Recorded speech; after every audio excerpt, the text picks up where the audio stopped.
I'm Lyndon Collard, live rock critic. This is a live rock critic extra edition. Lady Gaga, Monster Hype, May 8th, 2011 at Madison Square Gardens. I was quite intimidated when I first thought that I would review the upcoming Lady Gaga Monster Ball Tour. I review musical performances which are accessible and free, and you don't have to wait in line or get body searched. I thought I would stick to Saturday Night Live music guests. The hype brings me out. When a performer is touted by networks and promoters and receives awards and commendations, I have to take a look. I began to review Lady Gaga's Monster Ball Tour in the middle.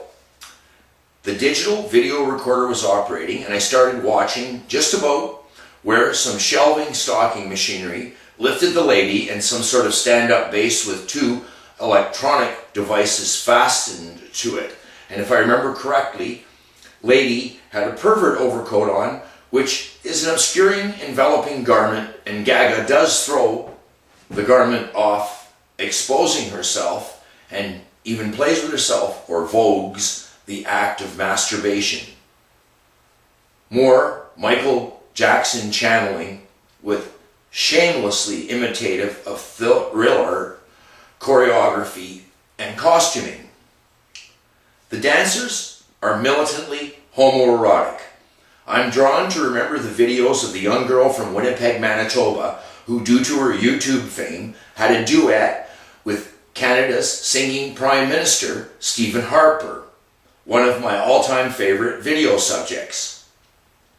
Harper was baby kissing, of course, during Election Canada 2011. Lady Gaga is a favorite and idol of Maria Aragon, who, performing a Lady Gaga tune, became a YouTube success. Maria Aragon is 10 years old, appeared with Lady Gaga in performance. It is my thought that this connection might cause Lady Gaga's much hyped performance on television to be viewed by many children. Costumes with violent, degenerate, and sadomasochistic connotations in appearance characterize much of the Madison Square Gardens performance. In some attempt to be over the top to excess, what would children and young people think was cool? By the connotations in Lady Gaga's own promotion of perverted or unidentified, undefined sexual activity, does some unsuspecting young boy or girl hang out with oh so cool and end up sodomized or tortured? What exactly are the connotations of sexual dysfunction being so cool supposed to mean? And there is the huge musical disappointment. Stephanie Germain-Tulata starts her Madison Square Gardens Monster Ball Tour by fawning and whining her way into her dressing room.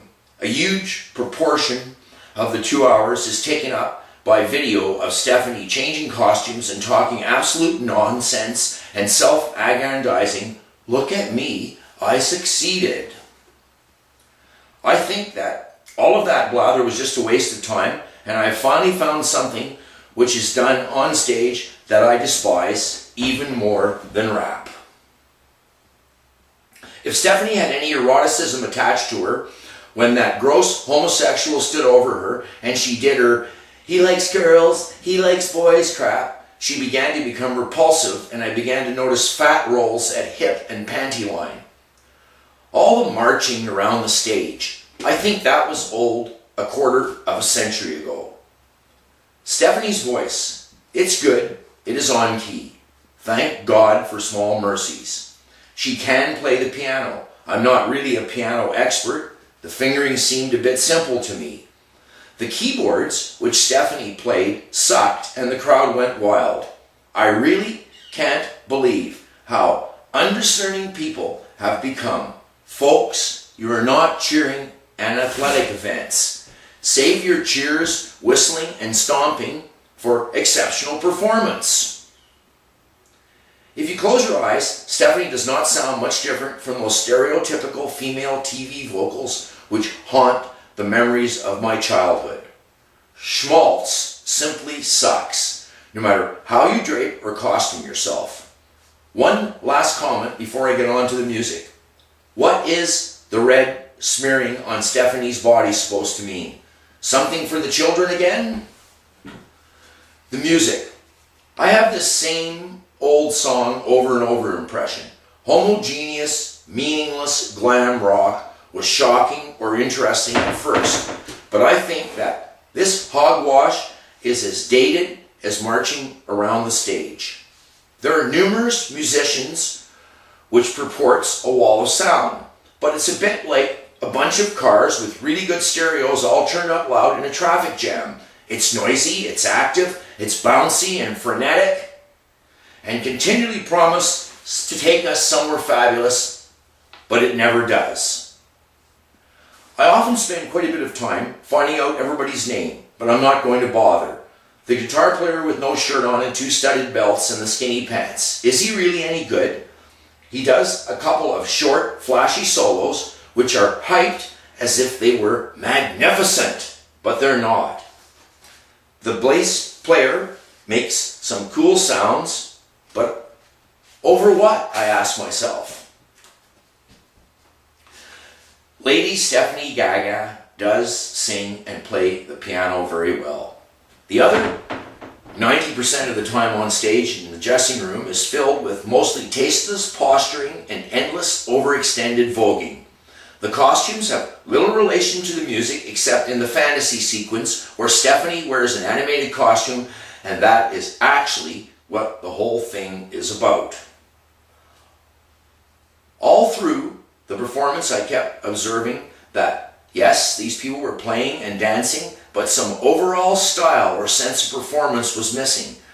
The overall impression and impact of the show was one of confusion rather than action, and violence and depravity rather than energy and action.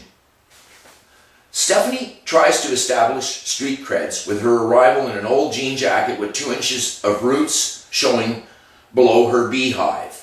The spikes on the gloves, once again channeling Michael Jackson. Geeks never get cool, Stephanie, no matter what they wear, and the negative connotations of your trappings vastly outweighs whatever cool you think you convey thus.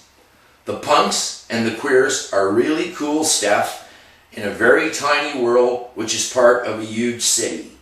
Really screwed up stuff is thought to be cool in tiny ethnocentric cults and enclaves all over the world, like at Osama's. I am proudly ethnocentricistophobic, which means I think in crowds suck. Huge hype, and in some ways a waste of airtime and audience time. The message as well. I am a heterosexual male with children. Are you trying to tell me, Stephanie, that I am not cool and these geeks and misfits clad in Thunderdome costumes? What would Mel Gibson think? These poofs are cool? Whatever sexual dysfunction you're trying to work out, Stephanie, why don't you keep it on the down low, especially on TV? Much of your creative, original work reeks of imitation. The costumes were in no taste at all. Many of the costumes appear to be costumes for the sake of themselves, and not really good costumes either. A performance by a musical star should be about the music. This show was not about the music. Great musical talent was not demonstrated, and a lot of the machinery looked simply ridiculous, and there really was no theme except gay is great. Why not advertise the Lady Gaga event as what it is? Monster Ball, to me, indicates an exposition of great talent.